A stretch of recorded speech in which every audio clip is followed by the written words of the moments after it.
Bharatiya Janata party का घिनौना और विभत्स चेहरा पूरे देश के सामने आ गया है। भारतीय जनता पार्टी को प्रज्वल रेवन्ना के दुष्कर्मों का एक महिला के साथ नहीं, दो महिलाओं के साथ नहीं, हजारों महिलाओं के साथ किए गए दुष्कर्मों का जवाब देना पड़ेगा। सबसे पहला सवाल जो पूरा देश भारतीय जनता पार्टी से पूछ रहा है कि इन दुष्कर्मों के बारे में आपको पता था, आपके पार्टी के नेताओं ने इस पर चिट्ठियां लिखी थी, लेकिन इतने दुष्कर्मों के बारे में पता होने के बावजूद आपने प्रज्वल रेवन्ना को टिकट क्यों दिया? दूसरे सवाल का जवाब देना होगा भारतीय जनता पार्टी को कि प्रधानमंत्री नरेंद्र मोदी जी प्रज्वल रेवन्ना का प्रचार करने क्यों गए। उन्होंने कहा कि प्रज्वल रेवन्ना को पढ़ने वाला हर वोट प्रधानमंत्री नरेंद्र मोदी जी को जा रहा है। उन्होंने कहा कि प्रज्वल रेवन्ना को पढ़ने वाला हर वोट प्रधानमंत्री नरेंद्र मोदी जी को मजबूत कर रहा है। तो आज प्रधानमंत्री नरेंद्र मोदी जी बताएंगे कि क्या वो प्रज्वल रेवन्ना के हर दुष्कर्म के लिए भी जवाबदेह हैं, अगर उसका हर वोट मांग रहे थे। जो तीसरा सवाल भारतीय जनता पार्टी से देश पूछ रही है कि ऐसे दुष्कर्म करने वाला आदमी देश छोड़ के कैसे भाग गया। आपकी पूरी केंद्र सरकार, आपका पूरा कस्टम्स, आपका पूरा एयरपोर्ट लॉ इन्फोर्समेंट, आपका पूरा CRPF, आपका पूरा एयरपोर्ट पुलिस फोर्स, ये सब होने के बावजूद प्रज्वल रेवन्ना देश से कैसे भाग गया?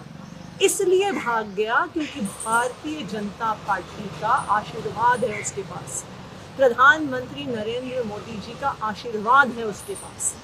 और ये पहली बार नहीं है कि भारतीय जनता पार्टी का एक घिनौना रूप सामने आया है।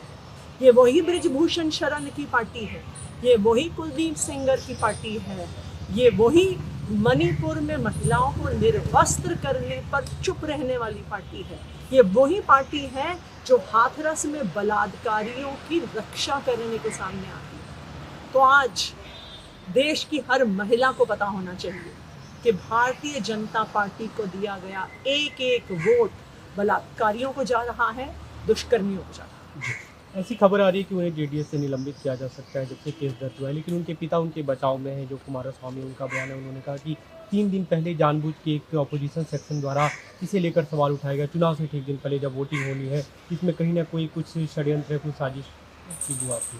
भारतीय जनता पार्टी को चुनाव से पहले ये पता था।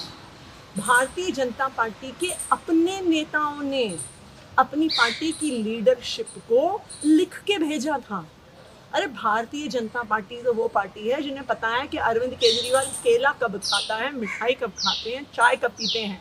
उनको ये नहीं पता था कि जिसके लिए प्रधानमंत्री नरेंद्र मोदी जी प्रचार करने जा रहे हैं, उसने हजारों महिलाओं के साथ दुष्कर्म किया है और यहाँ तक कि बुजुर्ग महिलाओं के साथ भी दुष्कर्म किया है।